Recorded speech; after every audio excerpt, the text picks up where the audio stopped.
What's up, everyone? I am Littlerex, and this is episode 2 of Button Mash. Today's guest is Varyar. What's going on, What's man? up? How you doing? Hey, dude. Good, good. Hey, Devious. And of course, we have our returning actual first guest from episode 1 from last week, BKEvilyChyk. She just happened to be, like, you know, hanging out with the channel. So, how you doing, hon? I'm good. How are you? Good, good.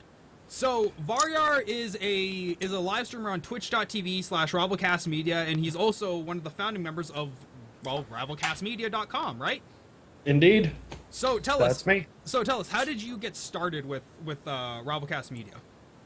Well, originally we were over on VTW with you and some others, Rex. I got started because I was in the Marines, and while I was gone, one of my buddies got big into streaming. When I came home, he asked me to be on his show, and so I joined the cast of The Emperor's Court. I did that for about 3 years. The network that we were a part of, kind of more of a loose confederation, was falling apart. So we decided to take the people we liked and strike out on our own, because we got tired of drama, honestly. Sadly, drama followed. It always does. Yes. But, you know. So then you founded RivalCast Media in what year? Oh, Jesus. 2013. Okay. Right at the beginning of 2013. Yeah, I think it was like, it had to be before April, I think, for sure. I think it was March. That's when we actually got the website and all that up and running. So we had started planning to leave in December, and kind of got a group of people together. You know, you being one of them, Rex, a guy named Edge to do video, a guy named Hacks to do all our web stuff, and Bio, of course, to do all our server stuff. So there were 5 of us initially, and then we brought some shows over, built a website, got all that up and running by March, and now it's at RivalCastMedia.com, and we stream, we do articles, we hang out in our TeamSpeak, and basically just generally act like assholes. So podcast. We do podcasts. Yes, That's true. Well, RivalCast originally started out as a podcasting website. Yeah. A podcasting and livecast website that Yep. eventually you guys decided to move into Twitch streaming. Yeah, at Like, the beginning of this year. it was kind of like, it was loosely done back at the start, and it kind of took off more this year. Yeah. So what made you guys want to start live streaming more than doing the podcast thing? Well, Like honestly, doing the live podcast. there was some resistance to it because everyone, I mean, a lot of our guys have been podcasting for a very long time. So we were very attached to the audio-only format. You know, we'd been using Shoutcast, we had our own servers, and we'd been doing that. But one of our big things is, for us, we really enjoy growing the community, not necessarily for any type of, I want to do this as my day job necessarily, although that'd be cool, but just because we have a really good crew of people that we've met over the time, and we like bringing new people in that, playing new games and doing stuff like that. And Twitch seemed like the perfect vehicle for that. You know, it'd been getting bigger and bigger, obviously. We're a little late to the party on that, but plus there were a lot more possibilities with video. Right. You know, we were used to doing audio only. There are a lot of things you can do audio only that even you can't really do video only, but it's just another way to kind of reach out and make new content. Gotcha. So, yeah. So have all the shows then on RivalCast Media moved over to this all video format? Yeah, although we do still rip out the audio and put our podcasts up, because there are a lot of our listeners, a lot of our community came in during the podcast, and they still listen to the podcast. Hell, I still listen to podcasts. You know, you download them on your phone. I have a 20-minute commute every day, so listen to them on there. A lot of our guys are in the same boat where they'll listen to the podcast during work, where they can't be watching the videos on YouTube or Twitch, but they can pop their headphones in while they work and listen. So most of our listeners, based on our metrics, are still podcasters. But we are growing on Twitch and having a lot of fun with that. Right. So what have you been finding on Twitch that people have been really liking the most? Because I know that there is a large, with all the people on RivalCast Media doing different themed level shows. I know Yeah. there's like a paranormal show, which is Ghost in the Podcast. There's a general talk show, which is the RivalCast. We had 2 WoWcasts. They've since, I think, just kind of taken a hiatus. Well, the one WoWcast is done just because, I mean, unfortunately, the World of Warcraft casting community is vastly oversaturated. And the game itself is kind of falling in interest levels among people. So there's more and more people doing it and less people listening. And to be perfectly honest, That's not the reason we do anything. We do things that we enjoy for the most part and hope people enjoy them with us. But the main host of the WoWcast, D, he got bored with it. He found out, there wasn't enough for him to get interested in. He was interested in other games much more than WoW. He's a big fighting game guy. So on Tuesday nights, he now does what he calls story time, where he'll play through fighting games. But those have probably been the most popular ones when D and our other host, Baron, who's the host of Ghost in the Podcast, do their late night streams. They're both very talented. They both do a very good job of engaging with their audience, entertaining people, kind of talking through the story. They're both very lighthearted, so there's a lot of jokes in there. They're not really doing serious Let's Plays. They're entertaining, for lack of a better word. Right. Yeah. But yeah, those have been very popular. We recently brought on, actually, Devious. His audio dramas have been getting more and more looks. Those are audio only, but they're very, very good. I highly recommend people check them out. Yes. They're very well done. Like, to say they have thank production you. value is like the biggest understatement ever. Absolutely. Absolutely. Like, they come with like legit, you think these things like were recorded in a studio in a soundproof booth kind of quality to them. Oh no, they're phenomenal, and actually we're really glad that Devious deigned to join us, because Baron's working on his own series of I don't want to take the cat out of the bag because he's still kind of perfecting it, but audio dramas. Ooh. He's got a very cool storyline that he's working on. Him and his wife have spent probably the last, what do you think, Rex, 3-4 months working on this? At least, putting it together. At least 3 months. They're getting to the point where they're about ready to start recording. They think it's all laid out, and they're very much looking forward to learning from Devious on that pro production style, how to do it right. Yeah. Yeah, Devious, you'll be getting some messages, I'm sure. And I'm pretty sure the first thing Devious is going to tell them is, I hope you have your bank account ready because you're going to be investing in a lot of plugins. Well, they know that. But they're looking forward to doing it, and they've got high hopes for this, so it's going to be very cool. Now, RivalCast is also doing, or not RivalCast, but RivalCastMedia is going to be doing a second ever like annual ghost hunt. Yes. So you want to tell us about that? Yeah, it's actually so the Baron and Baroness, the husband and wife team, do a show on Sundays called Ghost in the Podcast. They talk about all things horror, whether it's movies or video games, basically digital media horror. It's a passion of the Barons. They've been ghost hunting for a long time, and last year we actually went out and did a live ghost hunt. I joined them as the resident, there are no ghosts skeptic.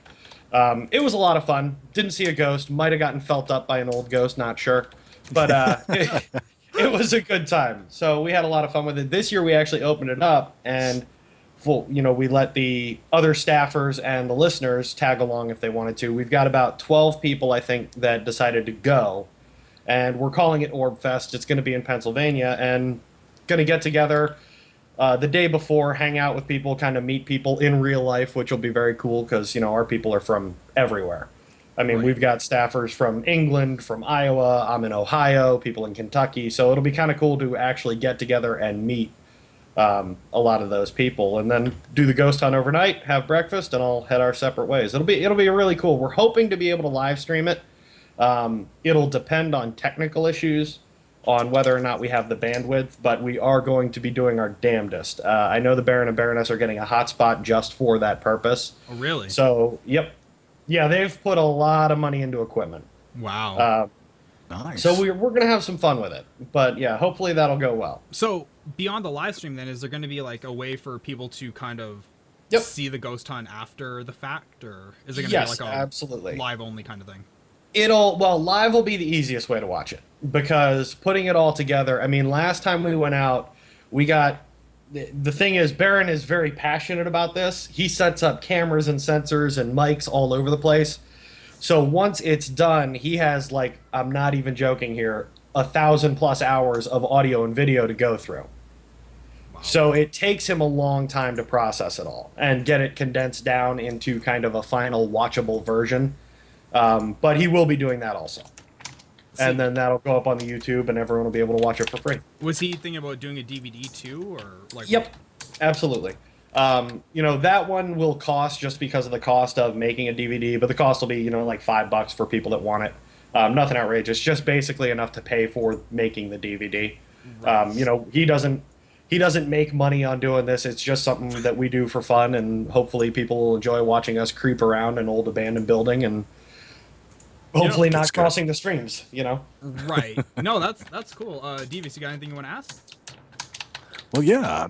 A couple of things, really. Will there be enough room in the budget for me to get a plane ticket to come over there and join you all? Well, so far we're all paying our own way. We haven't really made any money doing this, so God.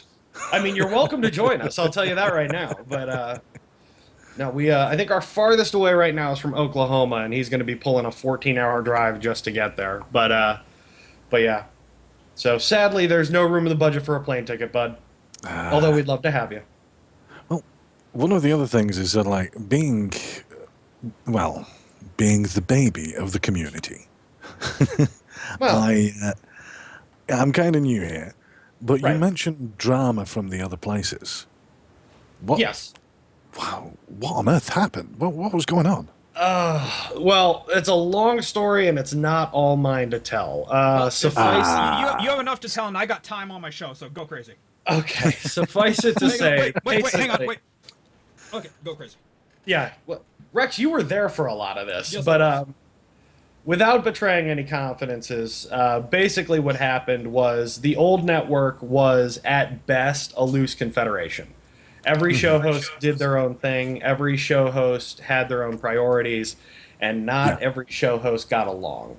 And some of these rivalries went back to literally the beginning of podcasting, like in 2002, 2003. A lot of them were all together on WoW Radio, did not like each other then, but still worked together. And it was one of those things where over time, the hatred only got bigger, stronger, more violent. Basically, it started with one of them taking a dig at another on a live show. The other one retaliated. Then it devolved into behind-the-scenes fighting. One of the guys, and I'm really not going to mention names here, so it's going to be kind of hard to follow, but one of the guys had a very prominent friend that is very, very big in the podcasting community, and the original host mocked one of their friends' show. I know, it gets complicated. Point being, shit got real. Yeah. All right? Everybody Long and started short, yeah, fighting. shit got real. Shit got real. Everyone started fighting. They tried to kick off the instigating host. The instigating host told them to go fuck themselves. He was the biggest show on the network. And it kind of devolved from there. So at that point, nobody could work together. The group that was nominally in charge of everything was doing absolutely nothing to fix the situation. Yeah. Supposedly they were having these meetings and supposedly they were trying to fix it. Nothing got done. I had access to the staff forums. I could see everything. Nothing was getting done. So at that point, we all just kind of got together, and a few of us, in my opinion, the best shows, the ones that were actually trying to do things, decided to leave. Yeah. Right. So we left for warmer climes, opened up our own website, started doing our own thing, got our own server, and, we had a lot of fun with it. So, Nice. but well, you also said things drama followed as well. Yeah, there were some personalities that, again, at the beginning, it was kind of the same, it was almost the same thing over and over again. I mean, drama follows wherever you go, but when we first started RCM, everyone kind of really pulled together to create something new. And everyone had a unity of purpose and vision. And that helped keep things in check. There were rivalries, but we were all going the same direction. Yeah. After a few months, again, things kind of calmed down. We've got the website up. We're all doing our own thing again. And real life starts interfering, and then it starts to turn finger pointing, and then all that. We've had a couple times where the network got close to disintegrating again, but we've been able to hold it together, and I think in the end we're stronger for it. Everyone, again, starting this year when we moved to Twitch, we're all back on the same team. We all have kind of a unity of vision again. Actually, a couple weeks ago, we sat down and started talking about where we go from here. Excuse me. Okay. Where we go from here, and we've kind of mapped out some next steps, and I'm actually really excited to see what happens in the next couple months. We've got some cool projects that we're working on. I was going to say I wasn't around for those meetings, so what clue me in, give me the kind of sketch outline rather than... Yeah, absolutely. Well, first of all, we've been doing Twitch, but we haven't been utilizing it to its fullest extent. So we've got a couple people right now working on improving our Twitch presence, improving our abilities and capabilities, basically making it more entertaining, and more importantly, giving the hosts more tools. Because one of the points that was brought up is the show hosts, despite the fact that we have all these talented people working with us, are having to do too much themselves and not being able to focus enough on content. So we've actually basically kind of divvied up responsibilities, and the backroom side of things is taking more of those jobs on from the show hosts and giving them more ways to entertain people. Giving them new graphics options, new sound options. We've been reaching out to various artists to get DMCA permissions so that we can use their music legally on our shows and not just say, fuck you, Twitch, you can't monitor us, ha ha ha ha ha. Because they can't do it during the live stream, but they can kill your videos, once they're recorded. So we're actually doing it, the right way and going out and getting permissions from artists. We're working on getting into, I've actually sent off a couple emails this week trying to get us into some of the closed alphas and betas out there, trying to get us some game keys so that we can do some reviews, some early access stuff. Basically just kind of putting the foot back on the gas, if that makes sense. Have you been watching what Rex and myself have been doing? I mean, every day we kind of stream. And 5 hours talk show. Yes, I have seen I mean, the amount of rubbish that we throw out. We talk about anything and everything all the time. But the amount of gold that's come out of these 5-hour talk shows, too, is just fantastic. There's been some quite funny moments, yeah. Oh, absolutely. Like, we went on an entire... I went on an entire tirade last week about parenting, children, parents who raise children. You have to highlight that. And there was something else, too. Oh, what was it? Like, ethics and morals, I think it was? Jesus Christ. Oh, yeah. Well, when isn't that a topic? Seriously, when is that not a topic? Yeah, I know. It was... That tirade had to go for at least an hour. Yeah. Like, it was pretty crazy. But yeah, I know, like, we've been... Having been doing these 5-hour talk shows now, it's hard, but it is fun, too. Like... Oh, absolutely. Like, I love doing the talk show a little bit more than I actually love streaming the game. Now, don't get me wrong, like, I loved it when I was doing Heroes of the Storm and all that. But even after a few bad games with bad people and you get, like, that toxic community effect going on, you kind of get burnt out and you're just like, I need to just step away. So... It ruins your buzz. It really does. Yeah. Because I have to imagine that you three, being streamers, kind of get the same reaction I do. Like, when you're doing a good show, well, whatever, you're on a stream. All right? You're talking to the internet people right now. You count. All right? Yes, exactly. Look, when you get a good stream going, when the community's involved, when people are chatting, when people are vibing with what you're talking about, there's a certain rush to it. But then when you get in, if you're game streaming and you get in a shit game, it just kills my buzz, It just makes it a lot harder to go forward. But that's one of the reasons I agree with Rex. I love the talk show format. I do like Killing Floor quite a lot, and I've seen you play KF2 quite a bit as well. But that's just mostly because it's cooperative. It's PvE. There is no... noob, why did you do this, that, and the other, and things like that. You just point the gun at the bad guy and shoot. And it's really, really simple, and there's just not as much toxicity around that game as other games. Yeah, I mean, CS:GO would be a perfect example for something like that as well. I play a lot of CS:GO too. I play both, and I do admit that I will not play CS:GO in deathmatch or in public servers. I only play competitive because at least you generally get people who care there, who want to win. But although not always, but definitely Killing Floor 2, you get a better cooperative experience. And I've talked about it on my show, the RivalCast, that I prefer, as I've gotten older, I prefer that more.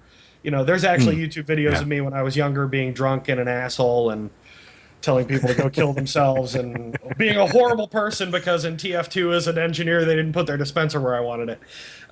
But as I've gotten older, that kind of cooperative vibe is more and more appealing to me. I like a good team. I know, right? Yeah. It's horrible. But Well, My beard is I want to making see more those mellow. videos. well, like I'll have to find it for you. BKEvilyChyk is a great person to talk to for games that like depend on teamwork. As we talked earlier today about her. What's that Tom Clancy's Ghost Protocol or whatever the hell? Fuck that game. I uninstalled it.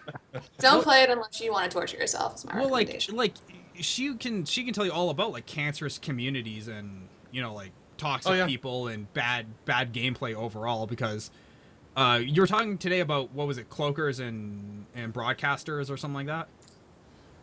No. Basically, yesterday I had one of my community members because I run a gaming community, and she's never played Ghost Recon. She plays Counter-Strike. That's her main game. So we had a deal. I'll play Counter-Strike. She'll play Ghost Recon. So I did the Counter-Strike, and then we're in Ghost Recon. And before I start the match, I inform them that she's learning. So sorry in advance. It's a pub match. It's not a clan match. And then you just have, like, all these idiots telling her she sucks, to uninstall, to basically go to the beginner server. And it's like, dude, I don't know why you're talking, because you suck. I'm better than you. Like, who knows your name? People know my name. Like, and basically, not only are you doing that, but you're cloaking. Cloaking in this game is so volatile. Uh-oh. It's going to destroy the game. And we're back. That happens a lot. Oh, shut up. Don't even. But basically, the device he was using was cloaking rather than scanning. Scanning allows you to basically see all the players on the opposing team. Cloaking allows you to basically be invisible. They don't know your name. Sure shot. Stop lying.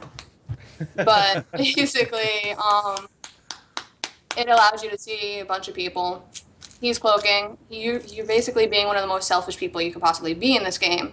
And then you're basically crucifying a person who's never played it before. So, when the game gets like that, when it gets toxic, when you have people typing in chat and saying negative things to other people, or when you have them on voice comms saying negative things to other people, you just don't want to play anymore. And as a streamer, I don't want to play anymore. Right. It's hard for me to keep up that happy morale, that good mood, that, they want to come here and watch you have a good time. They don't want to watch you be miserable. Right. Have you thought about, have you thought about why it is you don't enjoy playing that game anymore? I mean, because it's not a terrible game. You can still have fun in it, but why is it that you've kind of lost the love? Well, it's Ubisoft. They need to fix the fucking game. You have the community begging for new maps, for you to fix the lag, to fix glitches and all that stuff. And they recently fixed a couple sniping glitches, which is cool and all. But it's like the server lag is insane. Like, I'm literally skipping across the screen. I have a ping that's pretty fucking decent. And basically all they're doing is buy this $30 pack once a month. It's like, you're not fixing anything. You're just basically using us as a cash crop. And, it's ridiculous at this point. Well, and by they fixed things, she means they hired one summer intern from the computer science program to like sit down and fix a few of the bugs. And the real bugs either. Oh no, the real bugs are like insane at this point. And then you have a toxic community at the same time with players that aren't good at the game, and they like to sit there and degrade other players, and that's just not fun anymore. But you quit the game as of yesterday, didn't you? I quit, yeah. In favor of what's your new game now? What's your new poison? Dirty Bomb, which you should try. Yes, Dirty Bomb, which is awesome. Which for some reason I bought like 7 keys to give away on the stream. It's a free-to-play game. I don't even know what I bought now. Yeah, I was gonna. How did you buy shit? I just downloaded it while I slept last night. I legitly have no idea what these keys do now because they don't even sell them on G2A anymore. But it's like there's something about like the Merc packs and when I like looked at the description, so I bought them, but I have no idea what they do, and I haven't gotten anything. I think there's two. I think it's going to work out either one of two ways, and I don't know what's going on as of yet, but. I think this is an open beta. Yeah. That you may have to buy to get the game. Okay? Now, that's one way of it working, because that then would explain the microtransactions inside. And, you know, it being a free-to-play game as well would explain the microtransactions even more so.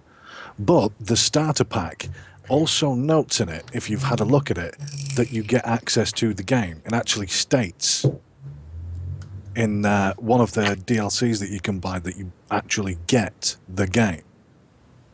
So I'm not sure as of yet, and I've not found any more info on it, but I'm not sure as of yet as if it's sort of like if it's a purchase game, and whether this is just an open beta or whether it's a free-to-play or not.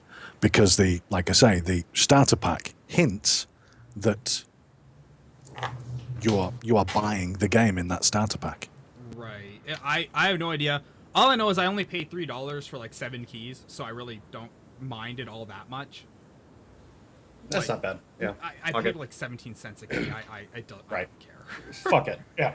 I find that in the couch. Yeah, exactly. Like, I'm broke as shit, and I get paid next to nothing, Yeah. and I can still find $3. Yeah, I'm with you. I'm poor, and I think there's $3 under my driver's seat in my car. Yeah. Oh, I know for a fact there's like probably $15 in change in my gym bag. Because when I go to the gym every day and I take out like my workout, my mixing cup, my workout gloves, my headphones, I see like loonies and toonies like scattered all over the bottom of that bag, and I just never bother to pick them up. I'm like, eventually at some point it'll be nice to have them there, so we just leave them. But yeah, like I'm so confused on what they're gonna do with Dirty Bomb. I've been meaning to reach out to the developer to get some information from them, and I just keep forgetting about it.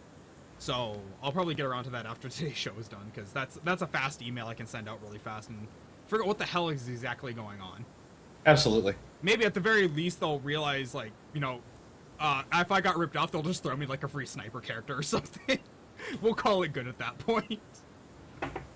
Listen, I bought a bunch of your keys and they don't do shit anymore because you threw away the lock. Can I have something? Yeah, pretty much. That's exactly what I'm gonna send. Right. Because why not? Look, if it's a good game, look, I need a game to tide me over until Overwatch comes out. At which point, Absolutely. At which point, this channel goes from being a MOBA channel to an Overwatch channel, and that's all it's gonna be for like a year. I'll play with you. Oh damn, sir! I'm expecting everyone to play with me. Because I'm gonna be Black Widow all day long. That sniper rifle, that ass, and that helmet, man. I'm sold. That's all I needed. Have you seen some of the cosplayers for fucking the Black Widow? Yeah. Oh, Yeah. God. It's like, baby doll. And that has been your entire draw, the cosplayers. Yeah, sure, why not? That's why Rex does anything. Okay. That's as valid a reason as any other thing you could have come up with, so let's go with that. Why do you think BKEvilyChyk is on the show? I'm sorry, what? Yeah, okay. See, exactly. Just nod I and didn't know agree. you That's- were I didn't know you were a cosplayer, BK. Of course she is. I think he wants me to be one. She cosplays being a bitch to me every single day and keeping me up at night. Oh, that's not hard. But yeah, so what have you been streaming on your channel, Varyar? Everything. It really has been a little bit of everything. I obviously, well, Rex knows, you guys might not. I'm a gigantic Fallout and XCOM dork, so last week was Christmas Come Early for me. So I've been playing XCOM Long War and personally been streaming that. If you play XCOM and you haven't tried the Long War mod, I highly recommend it. It is insane. What does that mod It do? adds everything. It changes the entire game. I don't know if you guys played original XCOM way back in the day, but that game was punishing. That game whooped your ass. You like got so attached to your little soldiers, and then they died, and you wanted to have a real funeral because you created this whole backstory for them. And it's like, God damn it, John! God damn it! How could you die on me? You had a wife and 2 kids. You were the hero of the last mission. You know, and But you do get your it's favorites insane. in XCOM, don't you? Oh, You do absolutely. get your favorite soldiers. Oh, dude, when I played XCOM Enemy Within, when I got it, I created an all-female sniper team. Beautiful. And they were the most elite fucking assassins you could possibly want. Oh, good snipers are just necessary in that game. They're yeah. awesome. But well, it's funny. I always name my characters after either RCM people or other people I know, friends and family. So it's like, Grandma, no, don't go in there. But it's a really, really fun game. Long War, actually, the developer of the game, Jake Solomon, came out and said when Long War came out, get this mod. It adds all this stuff that we wish we could have done. It takes your max soldier count from 6 to 12. It adds 4 new classes. So normally there's assault, sniper, support, and heavy.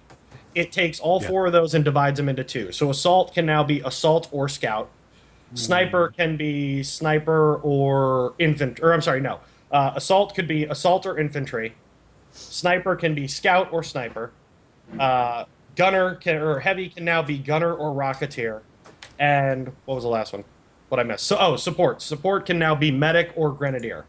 Honestly, for the heavy guy, if you're not running rocketeer, you're fucking wrong. Well, absolutely. Double the rockets are worth their weight in gold. They added a ton of new items that you can build. They changed the way everything works. It's seriously, even if you play XCOM Enemy Within on Iron Man Impossible, play normal your first time. Because normally in XCOM, your first mission, it's kind of a gimme little warm-up to get you acquainted. Your 4 guys go in there's like 4 or 5 little aliens to kill.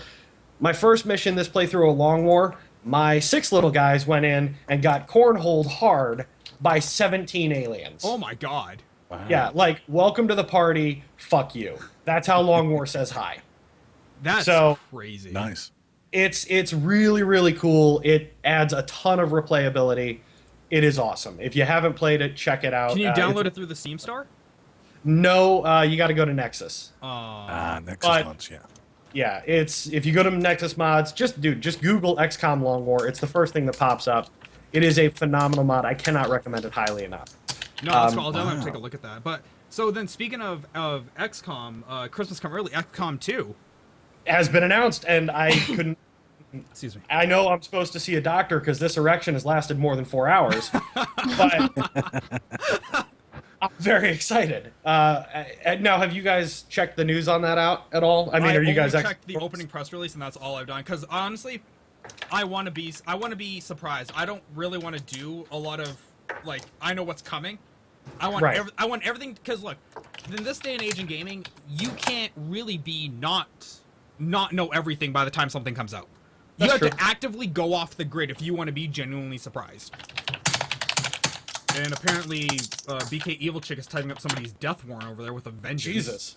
Smashy keys. Yeah, really, it's like, I will fucking murder you. You are gonna die. Seriously, calm down. Where did the keyboard touch you? I'm sorry, I thought I muted, but I apparently didn't. Fuck my life. Show us on the doll. Good God. Well, it's kind of like when I type too. I remember, I actually have to readjust my microphone settings when I'm in the group TeamSpeak. Because you really do. You are just as bad, yeah. Oh yeah, absolutely. Well, and it's because he's always on voice activation. So we'll all be sitting in the TeamSpeak, and we'll have had a conversation, and it'll be kind of one of those little 5-minute lulls, and everything will be quiet. And Rex is just sitting there, everything's happy and calm, and then all of a sudden, out of nowhere, you just hear. And it's like, what the shit is that? That's the thing, though. I'm on voice activation, except I don't sound like I'm typing with my face. I mean, do you guys hear all the crap I can outside, happily type out on the keyboard without, mashing my face off the keyboard. But, it's honestly gotten to the point where I think I can tell what Rex is typing based on the noises. Yeah, he just told somebody to fuck you. Snake's got it right. It is called button mash, after all. It is called button mash. Valid point. But yeah, no. So do you know? Did they release a date for XCOM 2, or is it just slated for Q4? Well, they haven't got an exact date, but they've said November. So they're gonna have it out for the holidays. Oh goody! Oh my god, that is gonna. As a streamer, that is gonna suck. Oh yeah. That time is gonna be fucking awful as a streamer because not because I have a lack of content or too much content, it's because the money investment in that is gonna be insane. it's going to be retarded. But it doesn't have to be insane. If you guys go to G2A.com, click that link below. You guys can get all the AAA games from G2A.com. You know, Batman Arkham Origin, or was it Arkham Knight for only 24 and 44. I was going to say, if you're plugging Shameless Arkham self-promotion. Origins at this point. Shut up. Yeah. It's Arkham Knight. Oh, okay? yeah. But yeah, no, the G2A is definitely how I've been buying all my games. And thank God, because I couldn't afford half the games I stream without it. I've been, you streamed like 4 yesterday. I'll be honest, I have to thank you for that link because I hadn't heard of it before until you pointed it out to me a couple months ago, and that's been very helpful. Yeah. Very, Why very does helpful. no one know about this? I know, I know, right? But no, it's Everyone an should awesome know about website. G2A. But yeah, I know, like, you can get really legitimate, like, the pre-order for Arkham, whatever the hell, for $24, like, right now. Like, how... That's impressive. That is. How could you... If you are a super Batman person, how could you not want to register for that cheap?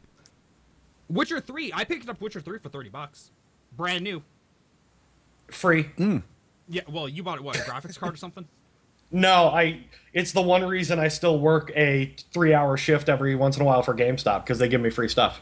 Ah, gotcha. Yeah. I get more free stuff from them than I do get paid. So, Yeah, hey, you know what? That's the thing. If you get paid in, like, I have been starting to do back-end consulting work for a few places.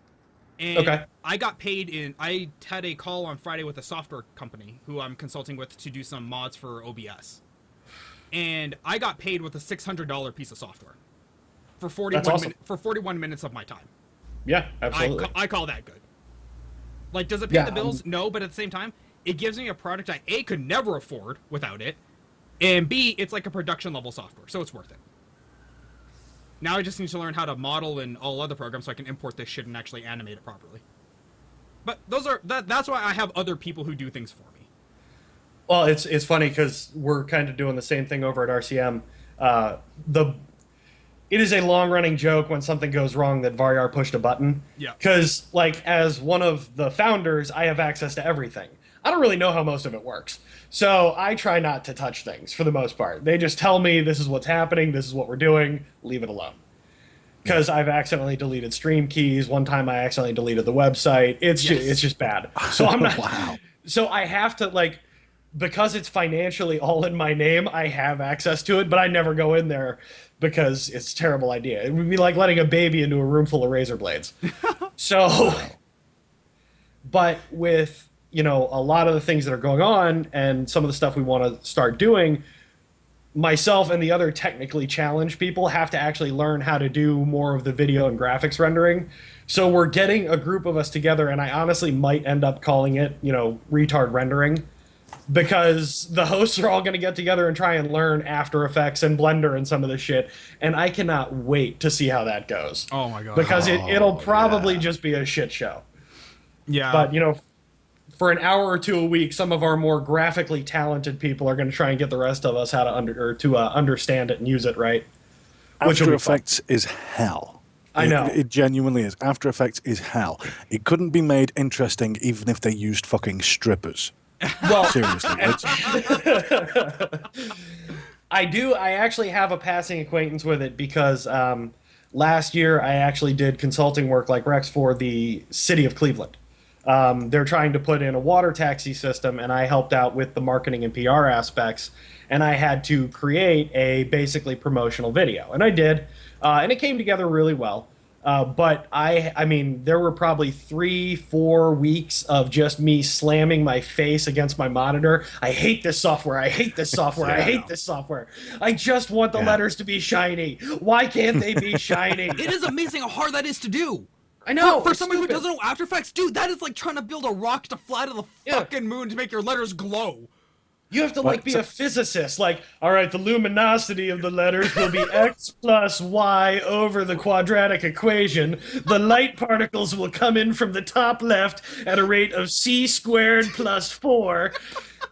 It's like, Jesus Christ, why does this have to be so hard? Yeah. Shiny. Where's the shiny button? It's like, look, here's how I want my letters to work. I want to put letters, I want to type in my letters. Then I just want to go click, texture, input, glow.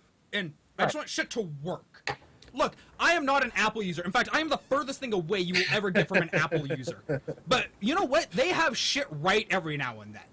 Oh yeah. And when it comes to like retard proof, dude, they have got retard proof on lock. Like they got it so unlocked, they lock you out of shit so you can't retard it up. I will say this though, in After Effects defense, it is insanely complicated, but when you do get it right, it is amazing. It is amazing. Well, and all the add-ons. I'm not going to take that away from it. It's a very powerful tool, but I mean, 3D text, I can do that 5 minutes in something like 3ds Max. In fact, 3ds Max is one of the more complicated out of them all, and I'll still find it easier in Max than I will in fucking stupid Adobe tool thing. Well, right here. This is the software I use. Like when I need to make like the button letters, the letters I made for button mash. Okay. Here you guys go. So this is what I use. This is called New Blue Effects. No, daughter of mine is going into fatty porn. $10. Sorry about $10 and you can slap This is called New Blue Effects Titler Pro 3. And what this is this is a titling software. So you just go here, you fucking rotate your letters, and then you go style, extrude, bam, done. That's it. And I'm done. That's my 3D letters. And I just throw texture on them and I'm finished with it. Takes me less than 2 seconds to do. In fact, I redid one of BKEvilyChyk's layout things yesterday in a matter of minutes because it was so easy to do with that software.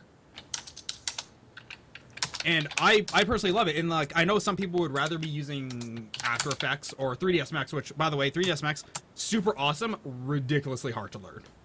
Like you load up the software and it's just like that's a lot of views and a lot of windows.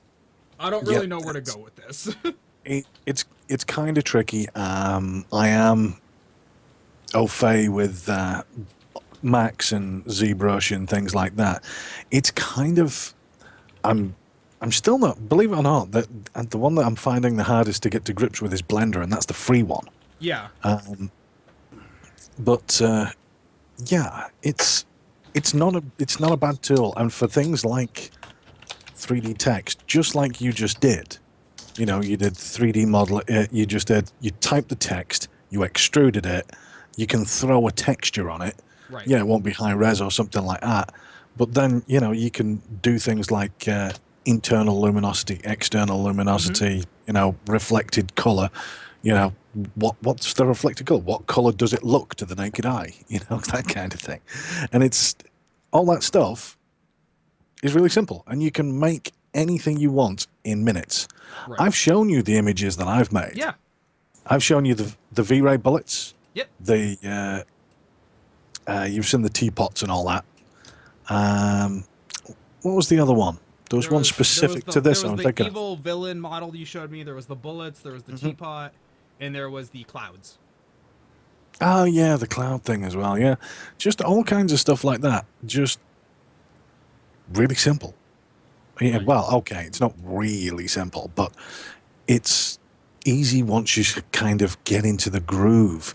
Again, going back to After Effects, I just don't feel the love for that program. No matter how hard I try, and I really do try. Like you already know, I can do shit in 3ds Max and things, but no matter how hard I try, I just can't seem to get into After Effects. I can't.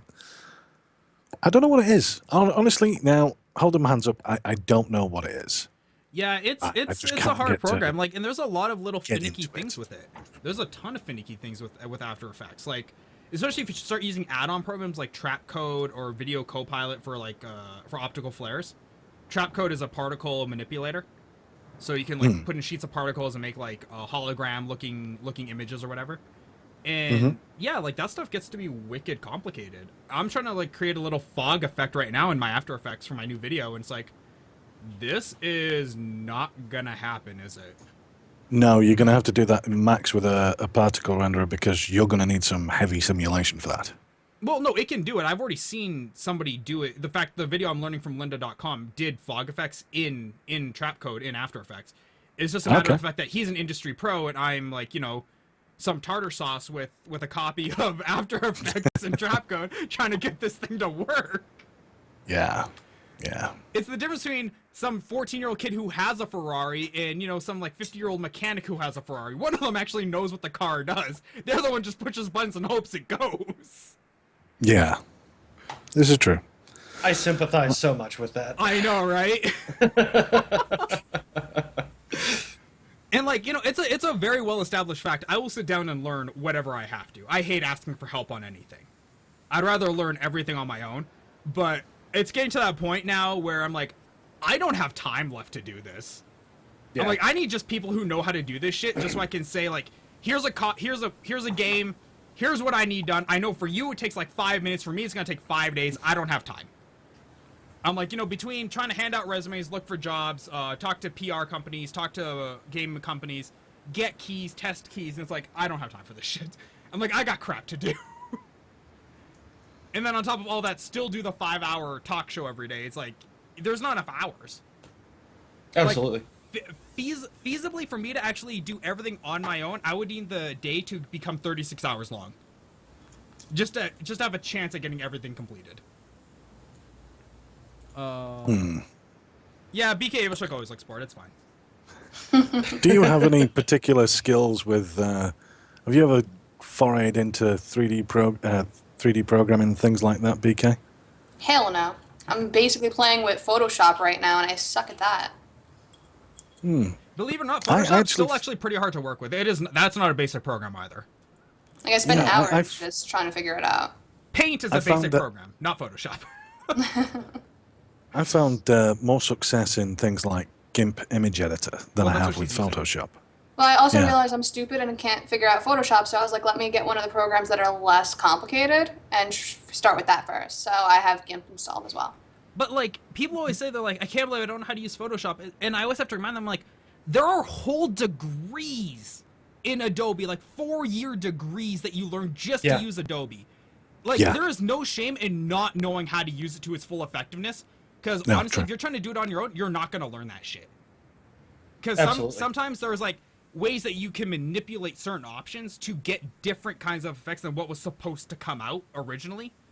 And that's, like, industry secret kind of stuff. Like, people don't really want to... They're not super anxious to tell you how to do it because... Just like how I was saying before, when somebody's telling me it's like, you know, you should be trying to advertise RivalCastMedia and all that, I'm like, I have no reason to tell you the truth about my marketing model. I have no reason to tell you how I'm getting more viewers and how I'm becoming more successful because why? It cuts into me then. Right. Like, companies don't have a reason to tell you the truth. Why should they? Not when it comes to stuff like that. Not when it comes to core business practices. Yeah. Why the hell would you make that public? Why would you... Exactly. Hey, here's our strategy. It's working super well. Anyone want to copy this? Yeah.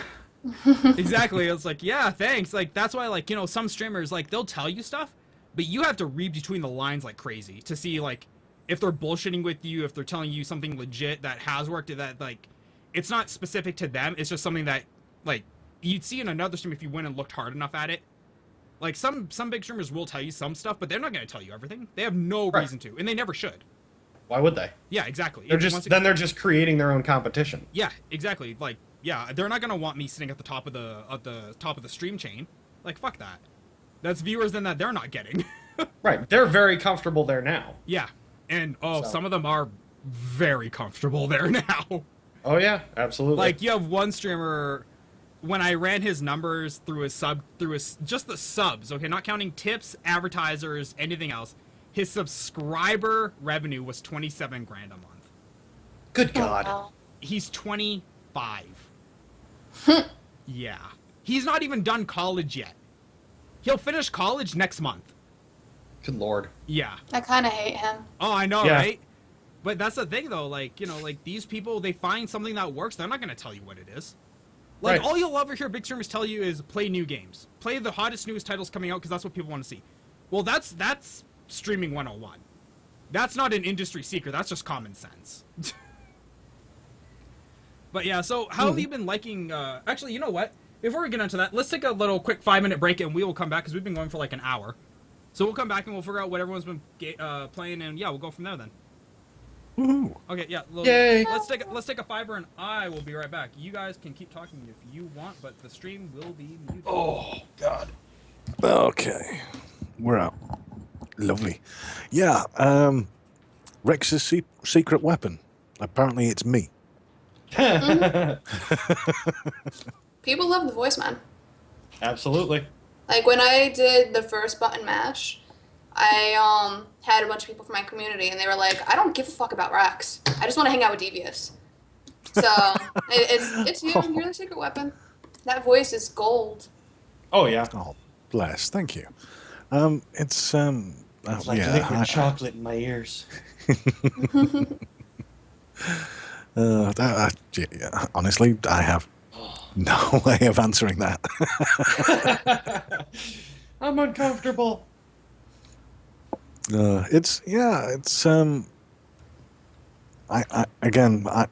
I hear my voice every day, so I don't see the attraction to it, which is a good thing, I guess.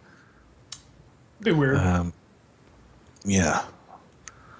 But Rex is not frightened to say to me that people, even his own fans, like me more than they like him or something like that. So I don't know. But our viewership has been going up in leaps and bounds, apparently. That's good. You know, it's I think we've had over 200 viewers like in 3 days. I think we'd clocked 200 people had come through the channel in 2 days. And that was pretty crazy.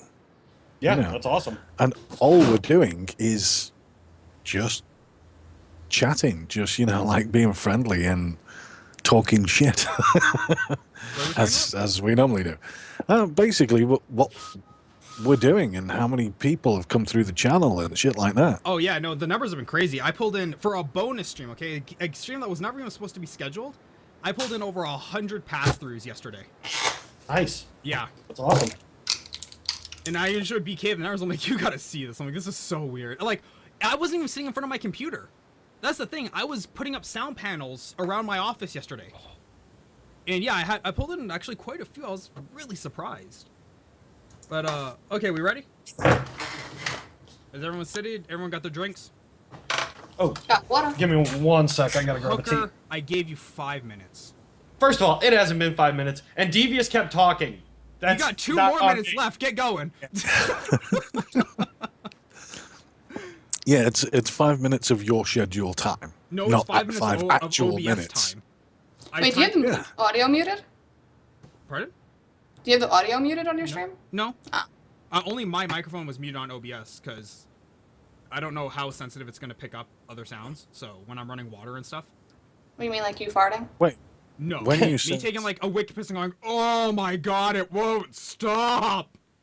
So good. Dude, those feel amazing, and like you kind of feel like if you could eke a little bit more PSI, you could probably get some type of propulsion out of it, like a rocket booster. But god damn, they feel amazing. please tell me that this isn't live on stream now. Yes, it is. Oh, it's live. It Yeah, is. absolutely. This is my channel. Because When I do you saw us moving around, so. This is my channel. When do you hear things that are not live? Is a better question. Okay. So yeah, let's get back to it. 5, 4, 3, 2, 1. Okay, we're back for the second hour of Button Mash. Our guest today is Varyar from RivalCastMedia, and of course, last week's guest, who's also been kind of a bitch to me and keeping me up all night, is BKEvilyChyk. Don't you roll your eyes at me. You're the reason I started my show 20 minutes late today. I am not the problem. You decided to stay up. Don't sit there and blame me. You're a man who makes your own choices, are you not? No.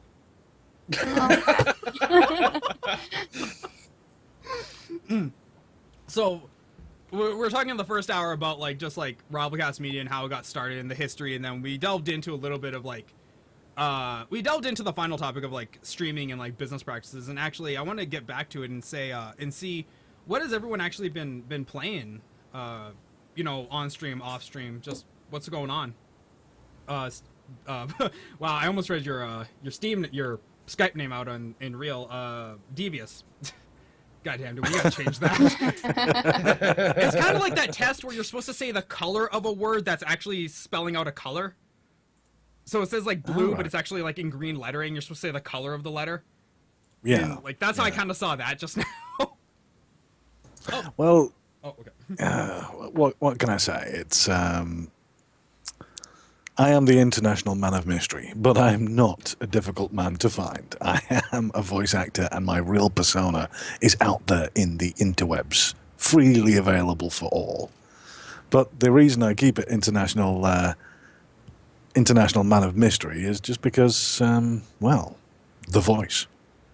You have people coming here for the voice, and Devious's voice and things like that. I feel seeing the face would probably ruin it a little bit. I have a face for radio. And you have a face for radio, but I have a face for TV and media. So. Oh, please. Oh, woman, don't you even. Look, I didn't need to be born with a vagina to be great at my job, okay? I do it through pure talent. I wake up in the morning and I piss excellence. Oh, sure. Whatever helps you sleep that at aside, night.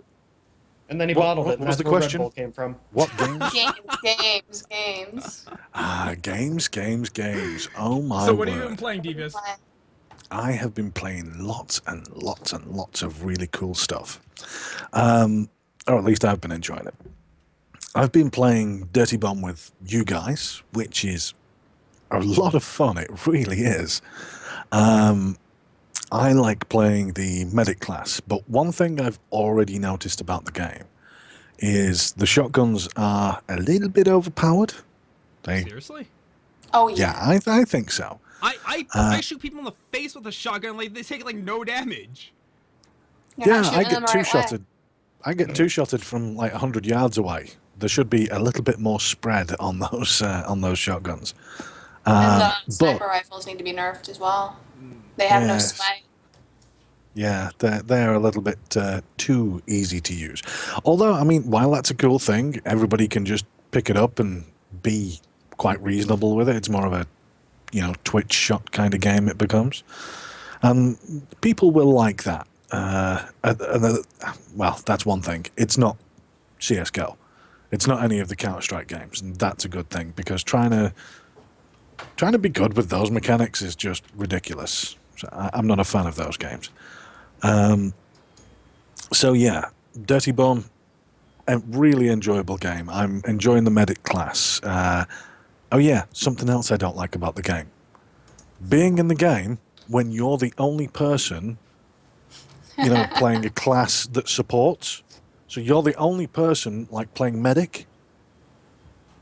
Mm-hmm. Have you ever? Do you know what it's like to play in a team full of Rambo fucking charge in and kill people things, and you're the only fucking person playing support? Do you know what that feels like? That's terrible. Yeah, I do know what that feels like, because I joined the game, I accidentally picked the medic, and it's like, hey, Rex, you're a medic, come pick me up, and I switched classes and went back to Rambo. Say, yes, you're the person. You're exactly the person I'm talking about. Totally worth going it. Going for the kills, not the objective. Yeah, it's you an know objective what? game. Cloaker, right here. No, nobody plays the objective in the game, from what I've seen. Like, everybody just farms kills. Well, yeah, because that's all you Poor want to do. Devious is the one that's sitting there trying to repair the RV or the EV or whatever the hell it is, and everybody else is just sitting there running around and going, have fun with that, honey. Yeah. Well, you know what, though? That's the thing. Like, games just really need to just be deathmatch. Like, people don't... Like, objectives are fun and cool and all, but most people really don't play them. Like, look at Team Fortress 2 as a prime example for... You lose. That's the point. That's why it's an objective game. If you don't play the objective, you lose. Simple. So this is where I'm with Devious on this one, because I like the tactical, objective, teamwork-based game. You can go be Rambo. Me and Devious will get shit done. That's great. You do that. And I will just keep running support and just keep killing everyone in your path. You No, sure you're no, not a fan of Call of Duty? Running support is doing something fucking useful. You won't be doing anything useful apart from being bullet bait. If you want to sit there and play Team Deathmatch, go play fucking Call of Duty. Don't sit there and play an objective game. Don't you tell me to go play Activision games. Fuck you. For somebody who sits there and talks so much shit about Call of Duty, Yeah. I do. you know, He sounds an awfully might as lot well like be a playing COD it. kid. Yeah. I'm just throwing it out there. Wow. So yeah, that happened. My second Little game. Rex, why don't you go get the objectives? I'm busy. Leave me alone. I'm on big number 1, MLG. I'm top frag. Top frag is all. See, this is why I like my Heroes of the Storm. I can go around kicking ass and no one says shit to me because I'm number 1 in kills. So fuck you guys. My KDR in Heroes of the Storm is amazing. Not so much in Dirty Bomb. Dirty Bomb, I'm pretty sure it runs in the opposite direction. Well, we'll have plenty of time to talk about Dirty Bomb later on. I'm sure everyone else has their own points to bring up on that, so I'll leave that there. My next game, I took a step into the modding of Grand Theft Auto 5. Grand Theft Auto 5 is a wonderful, fun sandbox thing, but one of the things about a wonderful, fun sandbox is being able to do anything you really want to. And if I want to shoot a cop, tie him to the bumper of my car or to the fender of my car, and then go for a drive, I can. With the Just Cause 2 grappling hook mod, I can tie a jumbo jet to a truck and fly around somewhere and just smash it into buildings and stuff. Seriously, it's so much fun. Actually, it really is so much fun. That's a really good point, though. Now that you brought up Just Cause, I just realized that Just Cause 3 is also coming out in November. Yep. Yeah, Just Cause 3 has been announced. I wonder how that's going to go. Like, do you think they're going to be on the same release day as XCOM 2? Because they are coming from rival studios. Not even competition, dude. Two completely different games, and it's just going to be... Well, the Just Cause games, despite having a serious kind of story path to them, are really games for shits and giggles. I mean, they really are so much fun. You can do so much in them. A really good shits and giggles game. Right. Well, I'm just curious because, like, you know, while they are different games, it's still, if they're going to charge $60 for each, then you are still talking about a finite number of resources that people have to spend on entertainment like that. So. Yeah, but at the same time, they appeal to different types of gamers, in my opinion. I mean, as much as I enjoy Just Cause, I agree with Devious. It's a very, very fun game. You know, my responsibility to save humanity from aliens is much, much greater. Yeah. So, well, but I mean, but again, we're talking about a turn-based strategy tactical game. That's what I do. Right. You know, that's my favorite type of game. A lot of people don't, because I mean, a lot of people that play XCOM, they don't play it because it takes a long fucking time. Mm-hmm. It's like chess that way. I mean, I'll take 4 turns of moving my guys for that one perfect shot. Right. And a lot of people don't like that. For me, it's like crack. For a lot of people, it's not. Now, you heard, though, that next XCOM 2, they're going to be having, like, the aliens are going to, like, be, like, moving while your guys are moving, too. Like, they're going to try and, like, flank you and shit. It's not going to be you spot them, then they run away kind of thing. It's like, they'll come after you. Right. There's actually stealth now, which is awesome. And even better, they won, so they're in charge. So we're merging 2 of my favorite things. XCOM, defending against aliens, and Red Dawn, Wolverines! Very excited. No, I am super excited for XCOM too. Like, I love XCOM Enemy Unknown. In fact, I actually picked it up because of your recommendation a long, long time ago. Like, very way back when you first started on one of your very first shows that you podcasted on. You were talking about XCOM, and I had never really played it. I had heard about it. I had never really gave it much of a thought, though. And then it came up on a Steam summer sale for really cheap, and I'm like, well, you know, he recommended this. He seems to know what's a good game, so I gave it a shot. Played it on Black Friday in 2013, like a week after I think XCOM Enemy Within came out. Amazon had the physical disc for fucking $10. Damn. Nice. I was like sold. I didn't realize it was a physical disc when I bought it, but still. I ended up getting Enemy Within for like dirt cheap because it's only coming down to that price as of like last year. It came down to that price. Yeah. Like, they still get a decent amount out of that title. Oh, absolutely.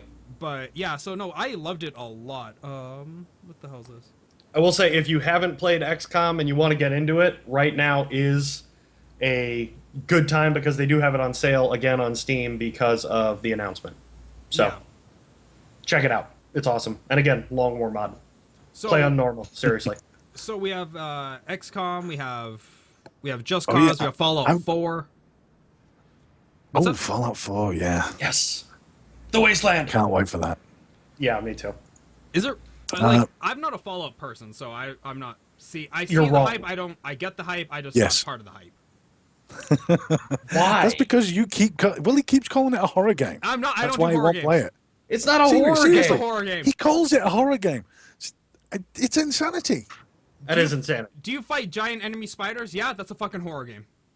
How is it? Yeah, but that's normal in that land. Nope. Don't do it. At all. I will fucking punch an alien in the face all day long. You bring a giant enemy spider, I'm fucking dropping the gun, I'm running the other goddamn direction. Like, I'm good at that point. Okay, you've got like a really strange fear of nopes and stuff. But, I don't even know how to respond to this. Yeah. Like, it's not a horror game. It's a horror game. No, it really isn't. You know. Oh, how far down the rabbit hole do you want to go? I've got like at least another 4 games that I've been playing. Just quickly run through them because I want to move on to BK. Okay, as I've mentioned with you before, I went back and played, restarted again from many moons ago. Tom Clancy's Splinter Cell Blacklist, and reliving the Sam Fisher adventure, espionage. This spawned. Kind of. He went back to play this out of the death battle from Screw Attack of Sam Fisher versus Solid Snake. Yeah, that is something I don't advertise anyone in my channel because why would I? But I think everyone should watch this death battle. This death battle is amazing, like absolutely phenomenal. It's done in complete 3D models, and it's so well done. It is done really well. The reason I went back to it though is because it really is such an enjoyable stealth game.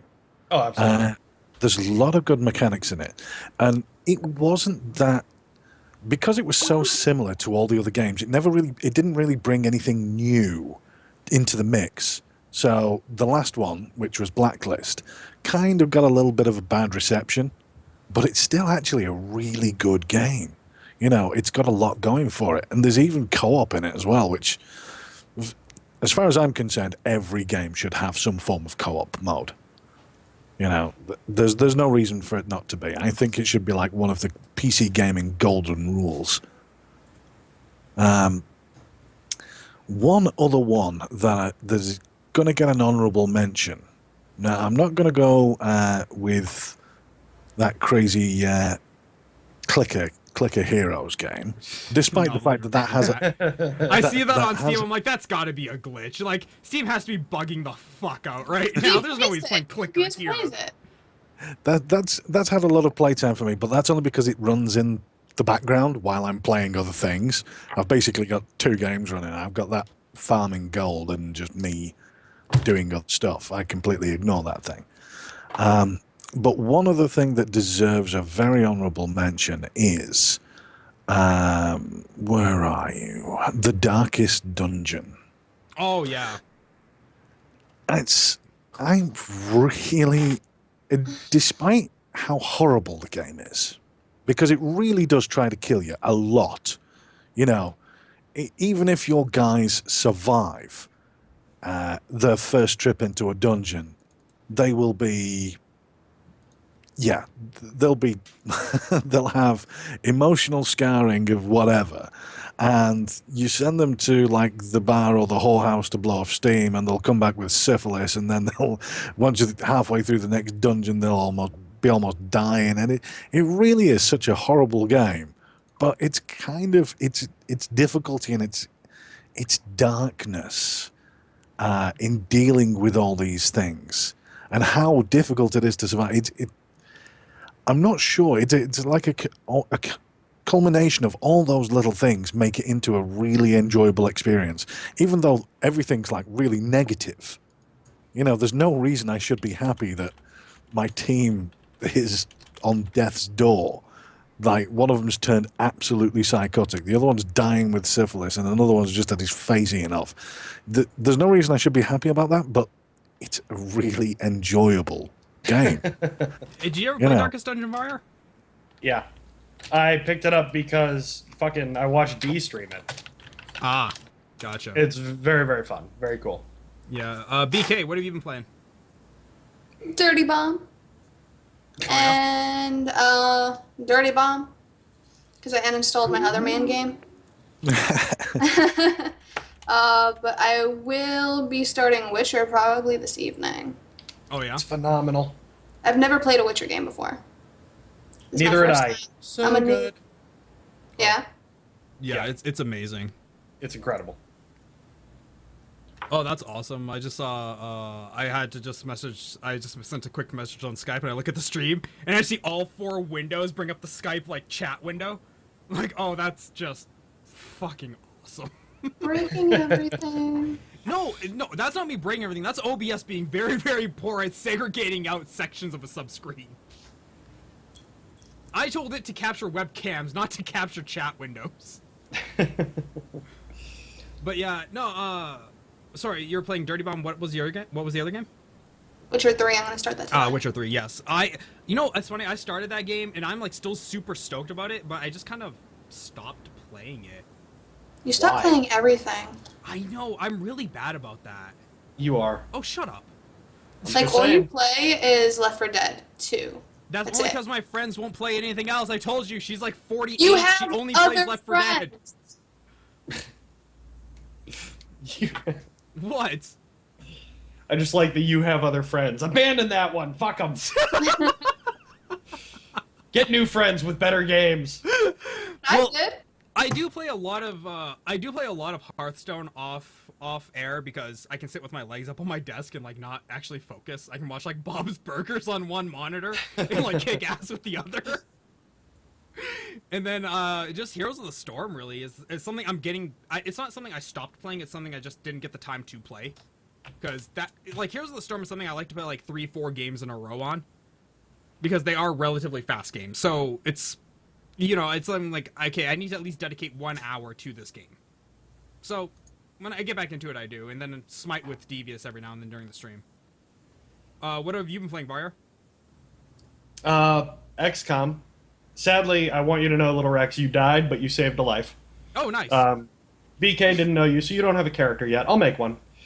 Devious, you are still alive, and I find it hilarious that you bitch about being support in Dirty Bomb because you're a medic on my squad.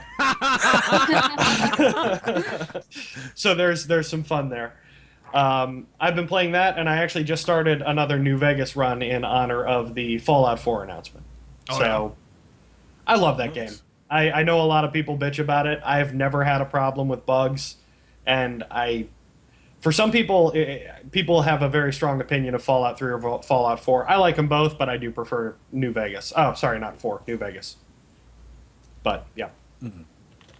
So why is it that I was able to talk about like half an hour for my games? I could talk more, but we've been talking about games for a long time, and I don't think you guys want to hear about my adventures in the wasteland. Apparently, Rex will hide under his goddamn bed. Look, that's the thing. So like, I just had, and seriously, literally seconds ago, I had a friend message me. He's currently watching the stream's highlights and videos. Oh yeah. Okay. He messaged me saying it's incredibly painful watching Rex playing Witcher. Oh, I know, right? It is so painful to watch you play The Witcher. It is so unbelievably painful. It's like really... that watching me play The Witcher could really make a person start drinking. It's serious. It's psychological as well. You know, like it's how does he not know he's running round in circles? How does he not know? Is he doing this? What's going on? Oh, I only wish so I could be doing that painful. shit on purpose. I only wish. Like God, yeah. I got lost on a straight road. Okay, I was gonna have to ask, what are you talking about? Because there's like waypoints, and you there's a map. So how are you lost? No, well, okay, so I had this. Here's this excuse, guys. Here we go. I had started this whole like I'm gonna do Witcher 1, Witcher 2, Witcher 3 on release. Okay. Okay. So on Witcher 1, I've never played a Witcher game until now. So I go through the tutorial and it says, okay, when you get an objective, follow the red dot. Yeah. The very first mission I get, find the Reverend in Witcher 1. No red dot. I was like, oh, this is a fucking spectacular start to this. So I'm running around the world trying to find this fucking Reverend. And apparently I get to this like little village of like circled houses. I run the circle, don't see anyone. I run back. And then I kind of got confused with what I was doing. I thought I hit a different road. So I see the circle of houses, so I run back to the circle of houses, and I did it again.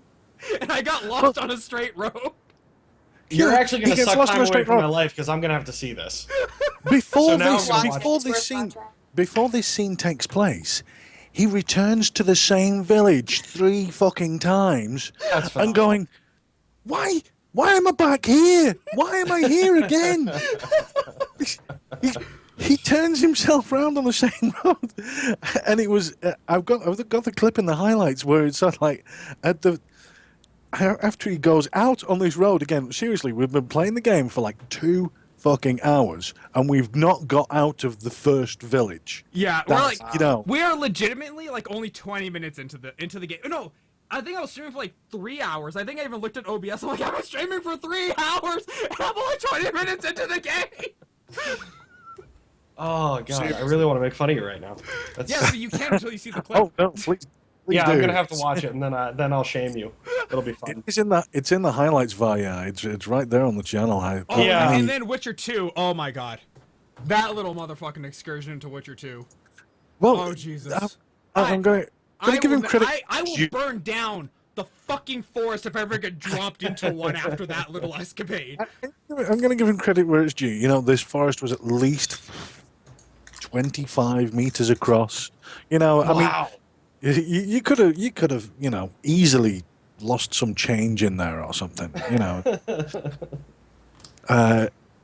and this again with Rex's sense of direction without any visual kind of thing in the distance. Rex's sense of direction is it's just incredible. It really was. I was actually wondering, is he doing this on purpose? I can't tell. And he's running around in circles. Seriously, and he's getting so frustrated all the time. And I'm like, Rex, that's the 4th fucking time you've run past that tree. You know, you're going in circles again. I gave away 3 games to the viewers who actually got me out of that fucking forest. I'm like, somebody get me a video, a website, or a map. Get me out of this forest and I'll give away a game. I gave away 3 of them, so 3 people would do the job. Good lord. Oh, that's funny. Yeah, I'll have to watch that tonight. God, yeah, it was definitely a shit show. And then Witcher 3 went better because Witcher 3 actually had waypoints that worked. So I didn't get nearly as lost in that game as the other ones. RPGs that don't hold your hands, there's a lot that can be said for those, you know. Shut up, okay? World of Warcraft pampered the shit out of me. I didn't need even a mini map. I just pulled up the map and there was a big fucking blue dot. It's like, you need to go here. Yeah. And then if you hovered over the dot, it's like, you need to kill this. It's like, sold. Well, it's like I say, you know, there's different strokes for different folks. RPGs, there's a lot of people that don't like to have their hand held as much like they do in modern gaming. In fact, I think there's actually a favourite of mine that is actually guilty of that, is Deus Ex. Oh, yeah. Human Revolution. You see they're bringing a new one, right?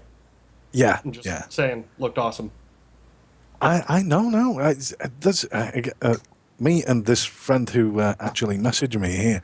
We were having this discussion not so long ago, and we were looking back with rose-tinted glasses about the whole Deus Ex. You know, why was the original so good? What did they miss in the mix? And we discovered that when playing back through Human Revolution, it's sort of like, there's a bad guy over there. Turn to my right. Oh, look, there's a vent. You know, and it's sort of like, it's kind of there, all of it. Whereas in the old game, in order to find the vent, to find the secret way in, you had to duck and dodge around fucking 6 guys walking around the garden. This is even before you got inside the building. You had to duck and dodge around 6 other guys, then climb up onto the roof using agility skills, then climb in through a skylight to get down to a vent to go through. And that's not the hacking route. They really did. They took the 3 different elements and mixed them all in. So you got the hacking route, you've got the sneaky route, and you've got the shooty route. Right. And none of the Human Revolution doesn't really do any of that. Even the director's cut, where they were supposed to have, you know, like rectified the basic, well, it was vilified for being kind of too console-y, you know, sort of like enforcing you down various routes, which was not what Deus Ex was about. It was about choice and map, you know, being able to do different things. Because we also got onto the same discussion as, you know, the Hitman games. Yep. How you can perform your objective but you can do it something crazy like 50 different ways. However you choose to do it, you can do it, whether it's by accident, explosion, dropping chandelier, falling piano, I don't know, whatever kind of thing that you can think of, you can normally make it happen. I sabotaged a gas pump and flicked a cigarette to kill 3 people once in that game. It was awesome. Yeah. That kind of shit's fantastic. great, isn't it? You know, that kind of stuff is absolutely brilliant. And it was that kind of ingenuity that I think the first Deus Ex allowed you to have. Yeah. Whereas the more modern one was too much of a handhold in order to let you go and investigate and do all that stuff. So I think that's where the modern one failed, and I think that's kind of where you see it's a difficult thing, because how do you get new people into your game without holding their hands, but still give everyone else who's familiar with it and who knows all these tricks, you know, like it's the magician's trick. Once you've seen it and you know how it works, then it's lost its magic. Right.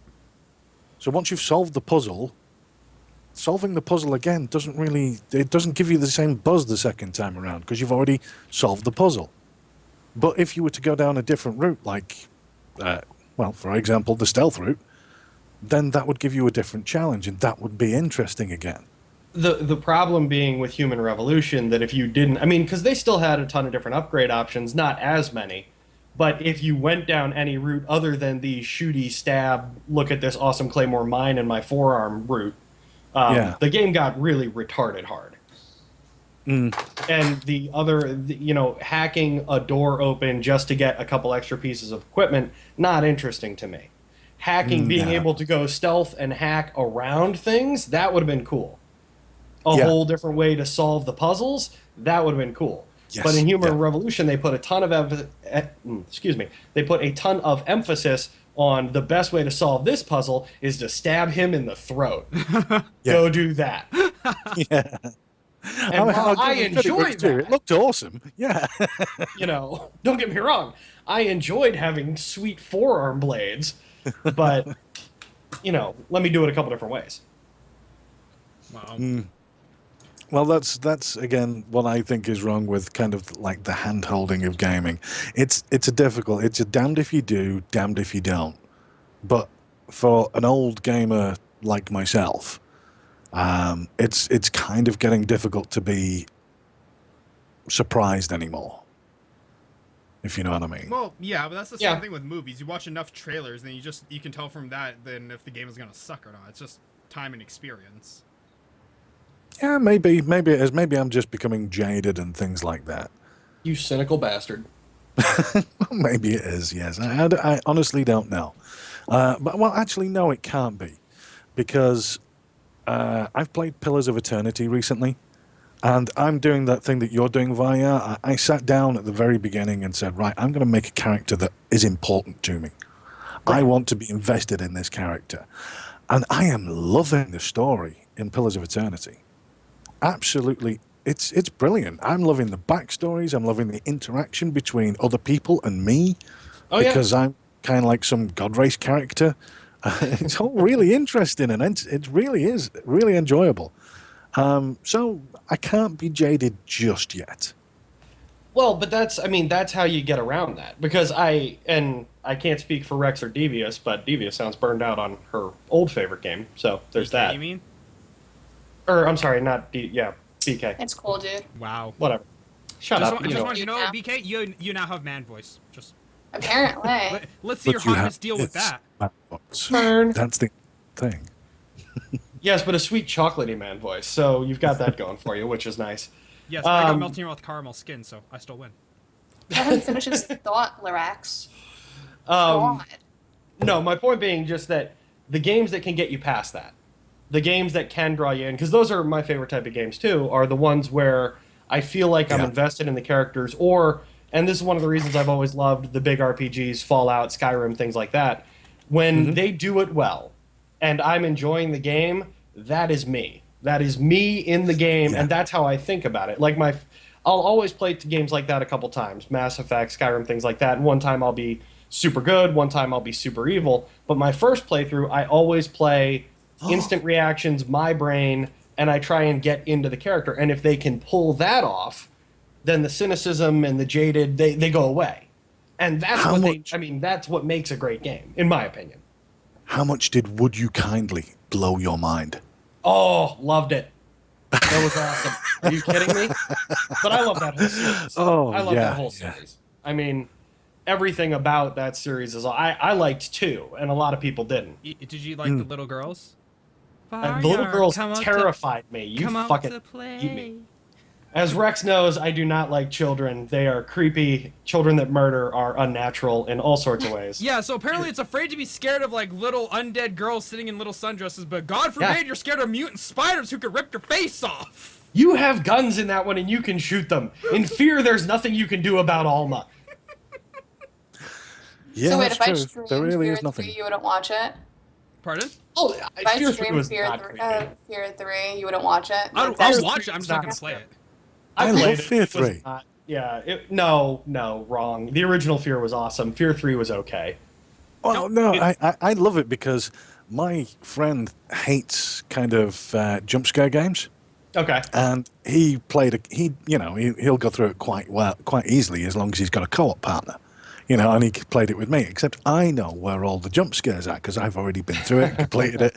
So I'm like, I just do this like, oh, I'm just looking in this doorway, or I'm letting him go on ahead because I know what's coming. And he fucking hated me for it every time. Oh, and I was the guy that was bent over tying his shoelace when that was me that entire game with my friend. I can just see it. They're like sitting at the doorway. It's like, okay, 3, 2, 1, kicks the door. Go, go, go! Friend takes off. He's like, oh, look, a nickel. Yeah, it's it. That was so me. Seriously, just letting him dive in and absolutely shit. Speaking of so co-op, entertaining. Speaking of co-op, actually, I wonder if XCOM 2 is gonna have actual like co-op mode in it, not just PvP. Like how you and I when we first started like dabbling with the Twitch thing way back, we tried to do XCOM and we could only do PvP mode. Well, yeah. I mean, I'm just not sure how you'd do it. Maybe I think each it's person takes possible, 6 people. But it's possible, but I just don't. I'm not sure what the point would be. I guess. I mean, if you wanted to have like team 3v3 matches, okay, that'd be interesting.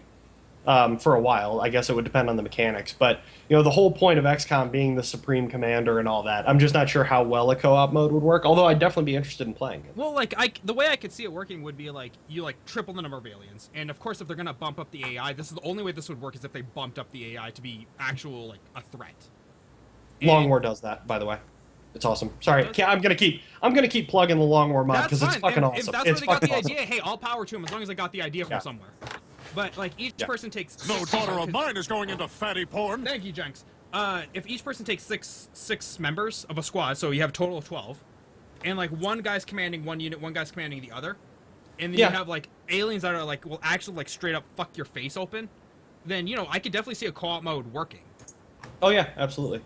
I mean, again, it just depends on how they pulled it off. But again, one of the things, and again, shameless plug for Long War, what they did there and what Jake Solomon has already said they're going to be trying to do for XCOM 2, pulling in off of that, is they totally redid the AI so that the aliens have objectives too. They're not just reacting to what you're doing, but they're actually trying to pull off what they're trying to do. They react to the things that you do. If you set your guys in Overwatch, they're going to try and take that guy out so that they can get around you. Oh, see, that's smart. I like that. Yeah, it's a total. I mean, they totally revamped the way the game worked. And again, we haven't seen a ton of details about XCOM 2, but from what they've already said over at Firaxis, it looks like they're going to be bringing that in to the new game, which could make something like that work. I'm excited. Like I'm really looking forward to XCOM 2 just because, well, I really did like XCOM. I dumped a lot of hours into it actually for a game I never really intended to. I think I dumped like probably closer to 30 hours in, according to my Steam profile, which I'm not even sure how accurate that is, but you never know. I have given XCOM a few playthroughs. I don't even have the expansion that Varyar's got, but of 139 hours on Enemy Unknown. So I've got the DLC for it, and I think it's a lot of fun. Yeah. Oh yeah, it's great. Ah, shit. All right. Give me 1 second. It started raining, and I gotta close my door before that gets ridiculous. Uno momento. Yep, no problem. God damn it. Oh, games. Here we go. My time in Xcom. Where's the search key? There it is. Xcom. I have 99 hours on record for Xcom. Damn. Yeah. So, yeah, Yeah. no, that's way more than what I actually thought I did. Apparently, Varyar's gonna get like flooded in his own house. Ah. That beard, man. Yeah, no, I have 99 hours logged on to XCOM. Piker. Hard? Piker. What the hell's... According to Steam, I'm at 216. Oh, holy shit. Wow, you've really logged some hours on that bitch. Well, again, I mean, yeah, I beat it. I played the first time through, then I played a hard, then I tried an Iron Man Impossible, and the computer just cornholed me repeatedly. But, I mean, one Long War playthrough is easily 50 hours. Oh, wow. Yeah, if you do the full, big thing. So. See, here's the reason why I even have as many hours as I do logged into XCOM is because I actually didn't know about the psi suit being needed to access the psi chamber. Oh, yeah. So as I'm trying to get into this chamber, I'm like, what the fuck, man? And I'm like, maybe I'm missing something. So I just kept farming aliens. And then that's when I assembled my elite sniper team and just ran through and just murdered everything in sight. Yep. Absolutely. And a sniper with Archangel armor and a plasma rifle is goddamn unstoppable. Oh, I know, right? And then you keep like 2 of them on Overwatch while you keep the other 2 going ahead, and it's just like, well, I missed a shot, that's dies. fine. Sniper comes off from the side, just takes out the alien. It's like, yeah, fuck you. Yep. Yeah. I tried super hard to make my entire team American, and that just did not happen. I tried super hard, and I'm like, no, this is taking, like, every time I get, like, an all-American team, somebody would die. I'm like, fuck it, I'll grab the French guy, whatever, he seems to have good accuracy. I'm like, it's ironic in every sense of the word, but I'll just get the French guy. Yeah. Sometimes you gotta do... I was just going to ask BK, we all know that she's played Dirty Bomb and things like that, but we've all had so many other games. What other games have you really had a great experience with, I'm going to say? Because I've mentioned a few of my stuff. You have to realize that I just started gaming this past summer. So... Yeah, she actually had a life, because, she's pretty. I had a life. So never I'm Portal, weird at nothing? games and everything. I have Portal. I haven't really played it. Like, I have a bunch of games that I just never touched, because I like to buy stuff for no reason, apparently. Yeah, you definitely play on Steam. That is for fucking sure. But... it's really not a Steam sale if you didn't dump $20 on shit you did not need. Absolutely. Like, you failed yourself as a Steam client if you just did not throw $20 at them for no reason at all. I've got a bunch of games I've never even downloaded. Oh, Hooker, I've got 218 games, 20 of them installed. 3 of them played. So most of the games that, you guys talk about, I've heard of or I've looked into afterwards, but because I'm a full-time student, I haven't had the time to commit to anything. And I'm not buying games unless I'm going to play them now. Super happy that's not me anymore. You tell yourself that, but it's a lie. It is. It's such a lie. No, you'll throw money away. You always will. It's Steam. They make deals too enticing for you not to do it. It's like, well, $3, I have to buy it. It's like, extended warranty, how could I lose? Yeah, I bought a game because it was like 11 cents once. I was like, why not? Yeah, there you go. And that is the Steam sale in a nutshell. That's what they do. The Steam Summer Sale for stuff like that. I mean, it'd be silly not to buy something, honestly. I bought a game called Osmosis. It was like, I think it was like 10 cents. I don't even know. I think it's like probably a hacking program that somebody's just gonna infect my computer with. I don't even care. I bought it for 10 cents. But yeah. I mean, Portal has. In fact, one of the things about Portal is one of the reasons it's so popular is it just became a cult. It really did. And all sayings like the cake is a lie and stuff like that, and all the references from God knows how many games that have done Portal references.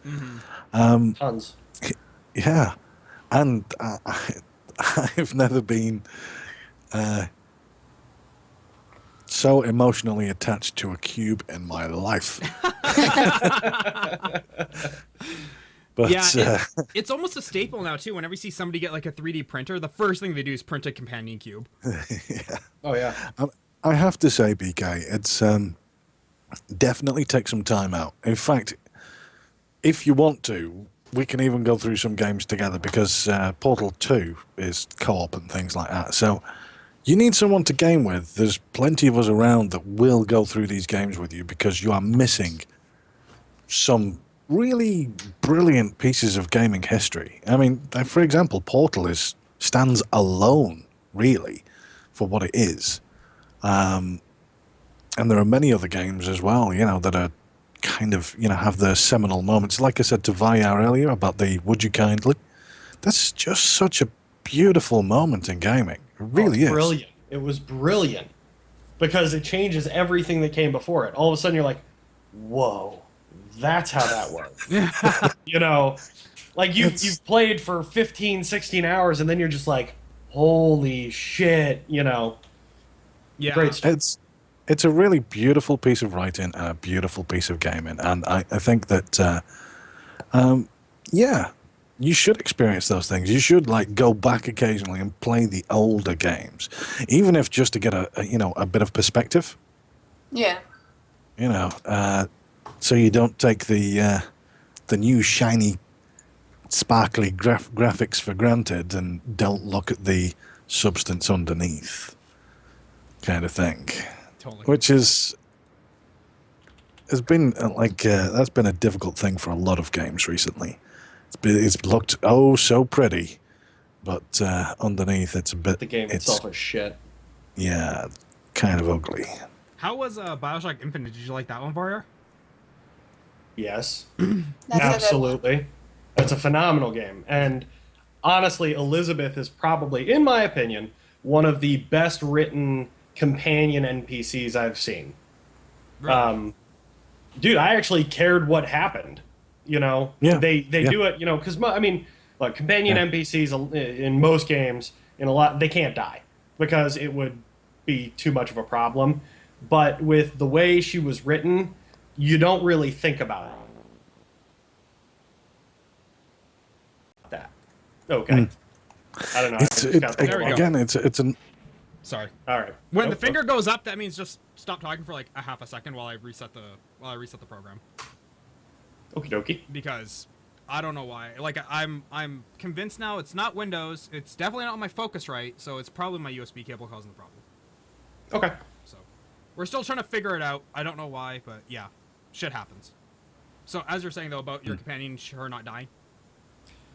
No, it's just it's a really, really well written character. I would argue on par with, you know, when you talk about the story and you look at the way the companion's done. Probably my two favorites are The Last of Us and Bioshock Infinite, because in both of them the story actually makes you give a shit.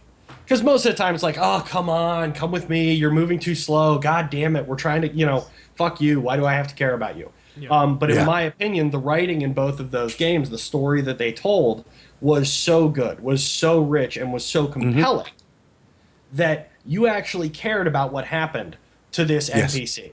You actually wanted to help. You actually gave a shit about getting out and saving, in both cases, her. Yes. Which was brilliant. I did notice that towards the end of the game, I didn't have the choice whether to, you know, there's things in a story where you think, I just wouldn't do that. You know, like, what, you really said, you know, like, you think to your character, what, you said that to them? God, you're a dick. You know, and that just think, that is that thing that makes you step back just a little bit from the main character. But what pulls you in is the fact that you do care, exactly as Varyar says, you do care for the other character, and you want to, You know, be the saint or the sinner. You know, regardless of your things, you actually have the ability to make that choice. You know, well, I can be a dick, or I do like it. I really want to help her, and that's incentive in itself. That is actually it's such a good, such a brilliant bit of storytelling. It really is. Yeah, I mean, going back to the original point, though, I mean, these are the gaming heritage games, if you will, and BK, I definitely think.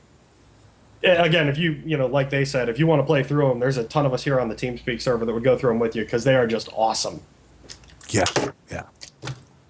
A lot of good fun. A lot of good gaming to go through. Genuinely. Well, I think that's a good stopping point for today's show. It's been about it's been about 2 hours already. Actually, I think we could squeeze at least another 4. I'm sure we could, but then everyone would get everything here, and they wouldn't go to the twitch.tv/RivalCastMedia channel to follow you guys and get more knowledge. Yeah. So yeah, make sure you guys all go there. Somebody here will throw the Twitch channel in the chat, and then make sure you guys go check them out. Make sure you guys follow them. I want to thank Varyar for coming on today. I want to thank BKEvilyChyk for also coming on today. Make sure you guys check her out. And her and I have a plan in the works here, so we'll keep you guys informed on that when we get ready to launch it. And as always, I want to thank my co-host Devious Furball for joining me. And guys, remember, this is Button Mash. We try and do this thing every single Monday, guest time permitting, of course. I want to thank Varyar, of course, for taking time out of his very busy day to join us. Appreciate you having me on. Yeah, anytime. And yeah, thank you guys for tuning in. This archive will be up on the YouTube channel probably tonight. I know episode 1 wasn't up. I've been lazy. I apologize. But episode 2 will be up tonight. So thank you everyone for tuning in. I will see you guys all tomorrow for the daily chat with Devious Furball, probably BKEvilyChyk, since I don't think she has anything to do, on twitch.tv/LittleX2015. Thank you all for joining me, and I will see you tomorrow. Bye, guys. Take care, guys. Boy.